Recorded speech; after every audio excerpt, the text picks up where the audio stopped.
Natagpo ang tad ng saksak ang katawan, may pasa at bakas ng sakal.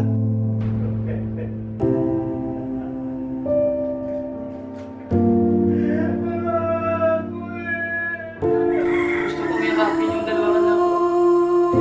Hindi ko na lang nagpapasaya. Hindi ko kaya makita yung mga suga nila.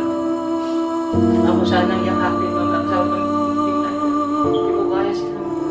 Hindi ko kaya makita yung kanilang mga itsura. Hindi ko kaya. Especially si Gwen. Nagunan ng tawad ako umuyak. Ang nasa isip ko, tataro, grabe talaga. Pasad talaga ang ulo. Yung si Boy ko, kita-kita ko ulan. Ang dami kong saksya. Paano sinapit ng magkapatid na magwat ang karulo? Mag-aalas 3 ng hapon noong ika-10 ng Disyembre taong 2021. Habang nasa eskwelahan ang ama ng magkapatid na si Cruz Magwad, 48 taong gulang at isang public school teacher,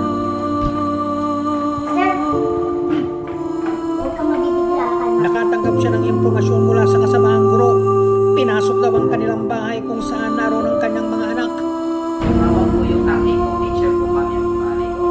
Pasok ko, relax, at walang ano na ang mga bata kasi iransak ko ang pinasok daw yung bahay. Walang sinayang na oras si Cruz sa tagad na umuwi.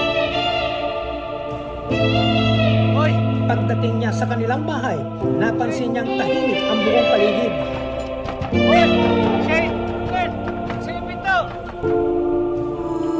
Pagdating ko, pag-approach ko ng course namin, yung sa main door namin po, nakita ko na po doon yung umot ni Boy Boy. Alam mo, kay Boy Boy talaga yun. So sabi ko, God, huwag sana.